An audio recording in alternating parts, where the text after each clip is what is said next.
بچیوں دونوں کو دین کی تعلیم اور صحیح تربیت کرنے کی توفیق عطا فرما۔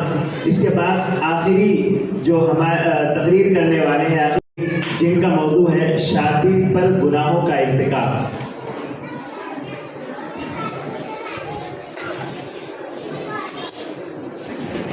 السلام علیکم ورحمۃ اللہ وبرکاتہ۔ الحمد للہ رب العالمین والصلاة والسلام علی سید المرسلین وعلی آلہ واصحابہ اجمعین۔ قال اللہ تعالی اعوذ باللہ من الشیطان الرجیم بسم اللہ الرحمن الرحیم۔ یا ایھا الذین آمنوا ادخلوا فی السلم کافۃ ولا تتبعوا خطوات الشیطان انہ لکم عدو مبین۔ صدر محترم، معزز علماء کرام، دینی و ملی بھائیوں اور بہنوں، آج جس موضوع کو لے کر آپ لوگوں کے سامنے حاضر ہوا ہوں وہ ہے شادی پر گناہوں کا ارتکاب۔ اسلام نے ہمارے لیے خوشی اور غمی دونوں طور طریقے بیان کر دیے ہیں کہ دونوں موقع پر اللہ تعالیٰ کو یاد رکھا جائے، اس سے غافل نہ رہا جائے۔ شادی بیاہ ایک خوشی کا موقع ہے، اس موقع پر بھی احکام الہی کی پابندی کا اہتمام ضروری ہے، مگر شادی بیاہ کے موقع پر دیکھا جاتا ہے کہ عام طور پر لوگ اللہ تعالیٰ کو بھول جاتے ہیں، اس کا شکریہ ادا کرنے کے بجائے الٹے اس کی نافرمانی اور مخالفت شروع کر دیتے ہیں۔ مناسب معلوم ہوتا ہے کہ بعد ایسی چیز کو بیان کر دی جائے تاکہ ہم شادی بیاہ کے موقع پر اللہ کے احکام کے خلاف ورزی سے بچ سکیں۔ پہلی چیز، شادی کے موقع پر غلام خصوصی طور پر داڑھی منڈواتا ہے۔ شادی کا موقع ہو یا عام حالات، داڑھی منڈوانا حرام اور کبیرہ گناہ ہے۔ اس حرمت کی پہلی وجہ یہ ہے کہ اللہ تعالیٰ کے پیدا کردہ چیز کو بدلنے کی مضمون کوشش ہے، اور اللہ تعالیٰ کے پیدا کردہ چیز کو بدلنا شیطانی کام ہے۔ جیسے کہ شیطان نے لوگوں کو گمراہ کرنے کے لیے اللہ تعالیٰ سے قسم کھا کر یہ بات کہی ہے کہ وَلَآمُرَنَّهُمْ فَلَيُغَيِّرُنَّ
دل خوش کرتا اور تمنا کرتا ہے، اور شرمگاہ ان سب کی موافقت کرتی ہے یا مخالفت کرتی ہے۔ پیارے ساتھیوں، آج ضرورت اس بات کی ہے کہ جب ہم شادی بیاہ کے موقع پر اپنے گھر یا دوسرے کے گھر دینی احکام کے خلاف ورزی دیکھے تو اسے روکنے کی پوری کوشش کریں۔ اللہ رب العالمین ہمیں توفیق دے، آمین۔ وآخر دعوانا ان الحمد للہ رب العالمین۔ السلام علیکم ورحمۃ اللہ وبرکاتہ۔ جزاکم اللہ احسن الجزاء۔